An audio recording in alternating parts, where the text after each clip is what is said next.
पाकिस्तान के हाथ से हमेशा के लिए निकलने वाला है पीओके यानी पाकिस्तान ऑक्यूपाइड कश्मीर। क्या मुजफ्फराबाद की सड़कों पर उतरी ये भारी भीड़ इस बात का सबूत है कि वहां की जनता पाकिस्तान से पूरी तरह अलग होना चाहती है। दर्शकों, पिछले कुछ दिनों से पीओके से जो तस्वीरें और खबरें सामने आ रही हैं, उन्होंने न सिर्फ इस्लामाबाद बल्कि पूरी दुनिया का होश उड़ा दिया है। सरकार विरोधी प्रदर्शन हो रहे हैं, पुलिस और जनता के बीच खूनी झड़पें हो रही हैं और अब तक 20 से ज्यादा लोगों की मौत हो चुकी है। आखिर ऐसा क्या हुआ कि शान दिखने वाली वादियां अचानक बारूद के ढेर पर बैठ गई? क्यों पीओके की आवाम इस कदर भड़की हुई है? आज की स्पेशल रिपोर्ट में हम इस पूरी इनसाइड स्टोरी को डिकोड करेंगे। कहानी की शुरुआत होती है एक ताजा फैसले से।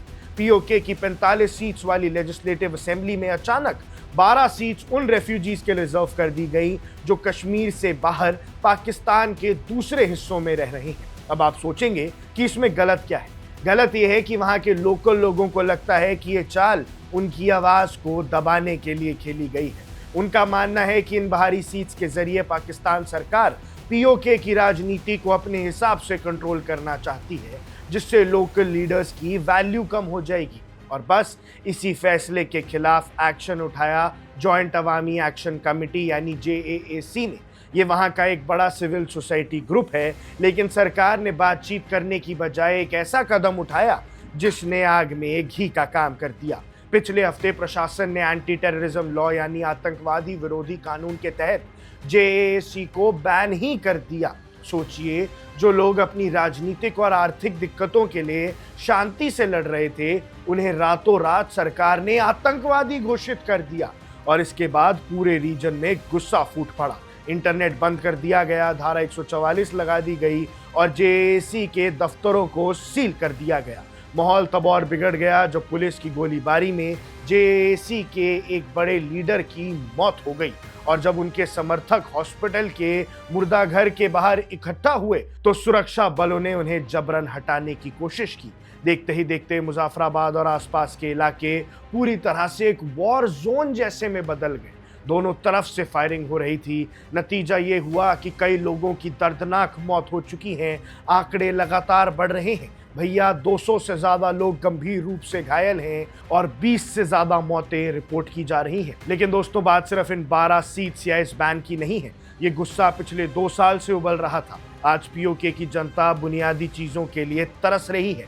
वहां महंगाई आसमान छू रही है, बेरोजगारी अपने चरम पर है और सबसे हैरान करने वाली बात कि बिजली की भारी किल्लत है। सोचिए, जिस पीओके की नदियों से पाकिस्तान अपने लिए सबसे सस्ती हाइड्रो इलेक्ट्रिसिटी बनाता है, उसी पीओके के लोगों को सबसे महंगे बिजली बिल थमाए जा रहे हैं। वहां के लोग लंबे समय से कह रहे हैं कि पाकिस्तान उनका सिर्फ इस्तेमाल करता है, उनके हक और तरक्की पर कोई ध्यान नहीं देता। और इसी राजनीतिक और आर्थिक मार्जिनलाइजेशन यानी सौतेले व्यवहार ने आज इस आंदोलन को एक जन आंदोलन बना दिया है। अब उस पूरे मामले पर इंटरनेशनल प्रेशर भी बनने लगा है। Human rights commission of Pakistan ने खुद अपनी ही सरकार के इस फैसले पर कड़े सवाल उठाए हैं। उन्होंने पूछा है कि हक मांगने वाले आम नागरिकों पर एंटी टेरर कानून क्यों लगाया गया। मानवाधिकार संगठन अब वहां एक फैक्ट फाइंडिंग टीम भेजने की तैयारी कर रहे हैं। इतना ही नहीं, इस हिंसा को देखते हुए यूके, ऑस्ट्रेलिया और कनाडा जैसे देशों ने पाकिस्तान के लिए अपनी ट्रैवल एडवाइजरी अपडेट कर दी है और अपने नागरिकों को पीओके ना जाने की चेतावनी दी है।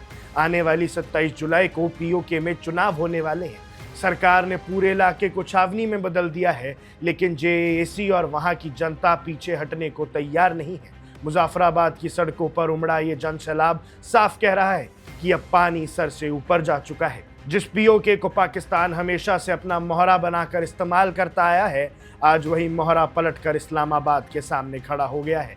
क्या पाकिस्तान की बंदूकें इस जन आंदोलन को दबा पाएंगी या फिर ये विरोध प्रदर्शन पीओके के इतिहास को हमेशा के लिए बदल देगा?